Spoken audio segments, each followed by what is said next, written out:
სათნოებების რაობასა და ბუნებას ჩვენ არისტოტელეს დიდი ეთიკისა და ნიკომახეს ეთიკის საფუძველზე გავეცნობთ. სათნოებების ბუნების გარკვევა არისტოტელესთან პრაქტიკის და მიზნის ანალიზის საშუალებით ხდება.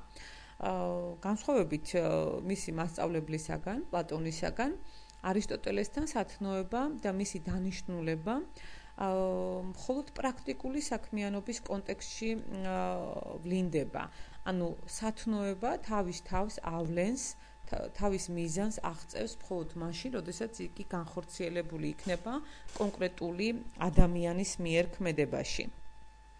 ნიკომახეს ეთიკის დასაწყისში არისტოტელე წერს, რომ მიზანი არის თავად სიკეთე.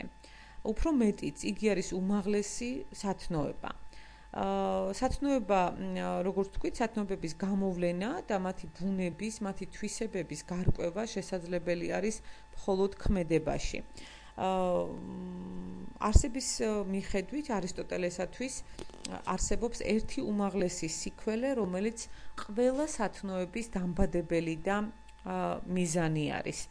ნიკომახეს ეთიკაში ვკითხულობთ, რომ თუ არსებობს ერთი სიკეთე, რომელიც მხოლოდ ერთგვარად გამოხატავს თავის თავს განსხვავებულ საგნებში, ან თუ არსებობს ცალკე აღებული რაიმე სათნოება თავისთავად, მაშინ ადამიანს არ შეეძლებოდა მისი განხორციელება არც პრაქტიკულ საქმიანობაში და ადამიანი ვერ შეძლებდა მის მოხელთებას, საერთოდ მის მოხელთებას, ანუ საერთოდ მის წვდომას.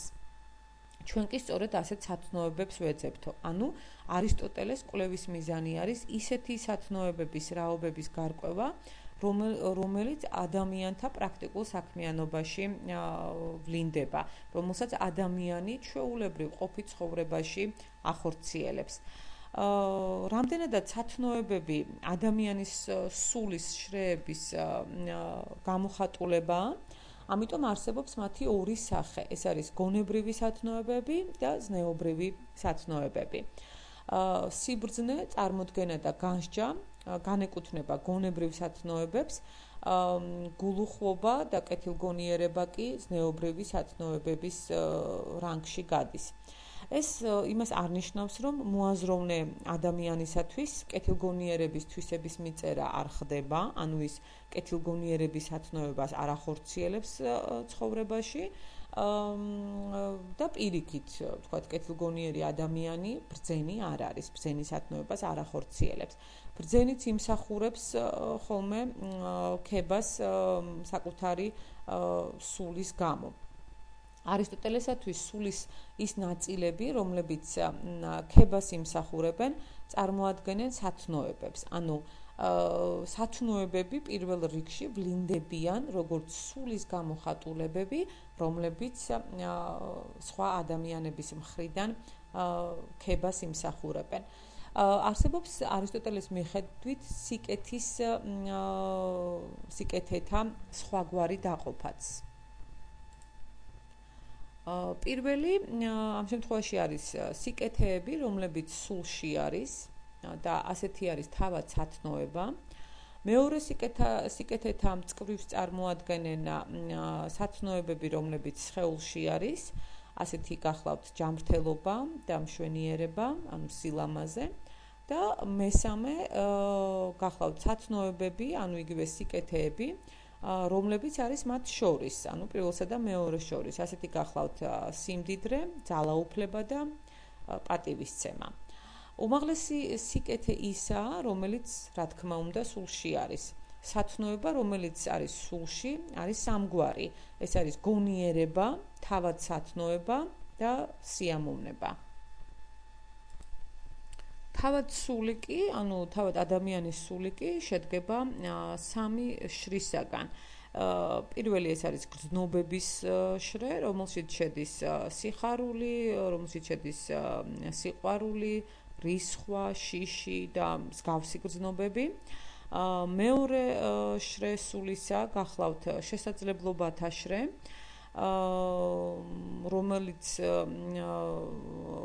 რომლის ბუნებაც ამ გრძნობების გადალახვაში მდგომარეობს, ანუ ამ შიშის, რისხვის, სიხარულის და სიყვარულის და მესამე გახლავთ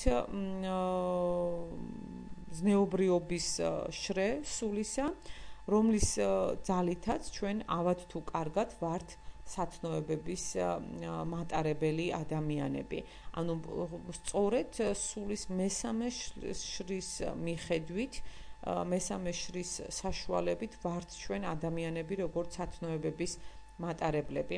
აქედან გამომდინარეობს, რომ სათნოებას, რომელიც როგორც უკვე ვთქვით, სულის ნაწილია, შესწევს ძალა, შექმნას ჩამოაყალიბოს სათნო ადამიანი. ანუ სათნოებას შეუძლია ადამიანს აიძულოს ბრჭყალებში, განახორციელოს კეთილის საქმე, განახორციელოს სამართლიანი საქმე. ესე იგი სათნოება ეს არის ძალა, რომელიც ადამიანს ასწავლის კარგად შეასრულოს თავისი საქმე. თუ სათნოებების სამი სახე არსებობს, მაშინ როგორ ხდება მათი შეცნობა და მათი მოხმარება ადამიანის მიერ. არისტოტელეს მიხედვით ზოგი სათნოება წარმოადგენს უნარს, რო ვფლობდეთ ძალაუფლებას, რო ვფლობდეთ სიმდიდრეს, რო ვფლობდეთ მშვენიერებას. პრობლემა კი იმაში მდგომარეობს, რომ კარგი ადამიანი მათ კარგად იყენებს, ცუდი ადამიანი კი მათ ცუდად იყენებს. ანუ ამ ორივე ამ სათნოებებს სხვადასხვაგვარად იყენებენ ადამიანები. შესაბამისად, ისინი სხვადასხვაგვარად ხორციელდებიან ქმედებებში.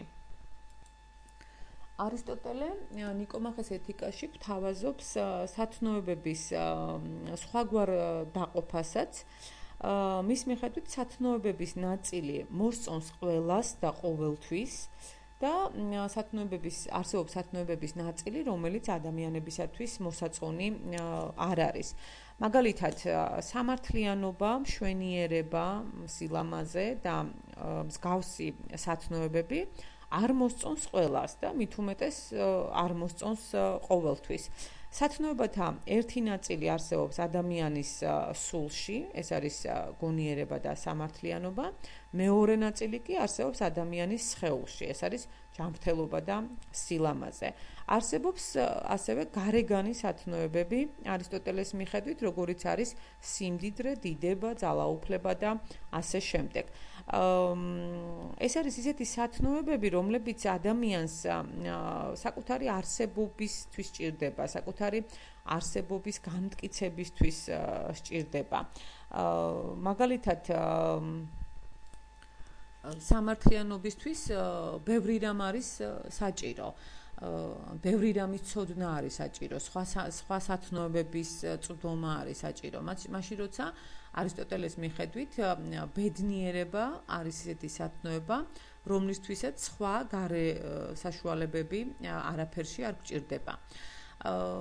ისმის კითხვა, რომელია ამათ შორის უმაღლესი სათნოება, რომელი არის სხვა დანარჩენი სათნოებების წარმომშობი და მიზეზი, რომელია ყველა დანარჩენი სათნოების, რომელი არის ერთი ისეთი სათნოება, რომელიც განსაზღვრავს ყველა დანარჩენ სათნოებას.